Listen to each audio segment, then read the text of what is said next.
अस्सलामुअलैकुम दोस्तों, खरी बात चैनल को सब्सक्राइब करें और बेल आइकॉन को दबा दें। दोस्तों, मोहम्मद ज़ुबैर वो लड़का जो PIA की फ़्लाइट 8303 में मौज़ाती तौर पर अल्लाह ताला ने उनको एक नई ज़िंदगी अता की। आप तमाम दोस्तों के लिए खरी बात चैनल में मोहम्मद ज़ुबैर का इंटरव्यू आप सुनेंगे, तो प्लीज़ मेरे चैनल को सब्सक्राइब ज़रूर कर दें। शुक्रिया। हमारे साथ मौजूद है इस हादसे में मौजज़ाना तौर पर महफूज रहने वाले मुसाफिर मोहम्मद ज़ुबैर।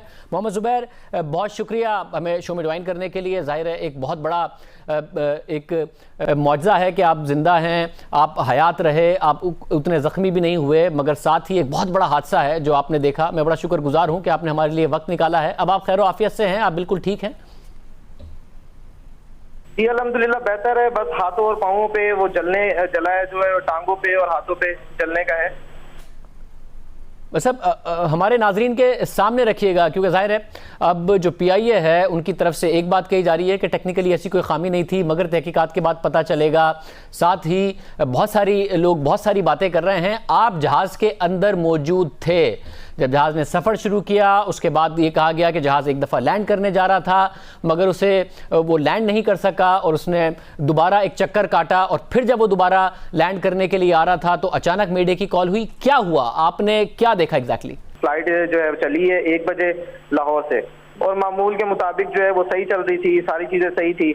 अनाउंसमेंट हुई है, पायलट ने अनाउंसमेंट की है कि जी हम कराची एयरपोर्ट पे लैंड करने लगे हैं। उसने जब लैंड स्टार्ट किया और उस जैसी जहाज को उसने नीचे किया तो 1-2 स्टेप जो है वो झटके लगे हैं नीचे की तरफ। उसको थोड़ा सा रनवे पे चला है तो पायलट ने बड़ी होशियारी के साथ उसको दोबारा जो है वो ऊपर उड़ा दिया है। ऊपर उड़ाने के बाद लोगों ने कलमे वगैरह पढ़ने शुरू कर दिए, सूरतें वगैरह पढ़ने शुरू कर दी, दुआएं करना शुरू कर दी।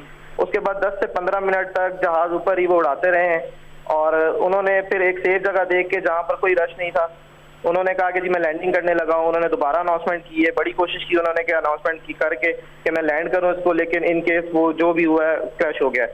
क्रैश होने के बाद जब हिट हुआ है, हिट होने के बाद पता लगा है, मैंने जब अपना देखा है हर तरफ आग ही आग लगी हुई थी, चीखों पुकार थी, बच्चों की, बड़ों की, बुजुर्गों की।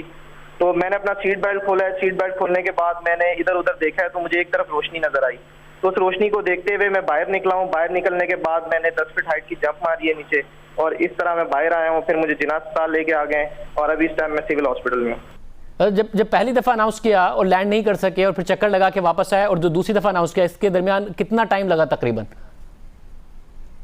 10 से 15 मिनट का फर्क था। 10 से 15 मिनट का फ़र्क था पहली दफ़ा जब लैंडिंग करने लगे, और दूसरी दफ़ा जब उन्होंने दोबारा कहा कि मैं लैंडिंग करने लगा हूँ। तो जब दूसरी दफ़ा वो करने लगे और उन्होंने कहा कि अब हम दोबारा लैंड करने लगे, जब दूसरी दफ़ा उन्होंने कहा तो उसकी कितनी देर बाद क्रैश कर गए? सर जब उन्होंने कहा है तो उससे 2 से 3 मिनट बाद क्रैश कर गया था। तो आप सब यही समझ रहे थे कि असल में आप लोग लैंड करने जा रहे हैं? आपको बिल्कुल आखिर तक नहीं लगा कि हम तो असल में क्रैश करने जा रहे हैं? नहीं सर, नहीं पता लगा। वो जितना तरीके से वो जा रहा था, जहाँ सारी चीजें हो रही थी, तो यही था कि ये लैंड करेंगे। ज़ुबैर, जो आप सूरत हाल बता रहे हैं वो इस वक्त जो फुटेज हमारे सामने स्क्रीन पर चल रही है उसमें भी नज़र आ रहा है। अब आप खुद कह रहे हैं कि आप आखिर तक ये समझते रहे कि हम तो असल में लैंड कर रहे हैं, आपको नहीं लगा कि हम क्रैश कर रहे हैं, और उस फुटेज से भी लगता है कि जहाज़ ग्लाइड करता हुआ जा रहा है और रनवे के बहुत ज़्यादा करीब है। जहाज़ में ऐसी टर्बुलेंस भी कोई ख़ास नज़र नहीं आ रही, और आप भी कह रहे हैं कि कोई ऐसे झटके नहीं लग रहे थे। मोहम्मद ज़ुबैर हमारे साथ मौजूद थे, खुशकिस्मत हैं, आज महफूज रहे, और थोड़ा सा वो कह रहे हैं कि 20% हिस्सा जला है मगर ख़तरे से बाहर हैं, सेहतयाब हैं, और वो ये बता रहे हैं कि ऐसी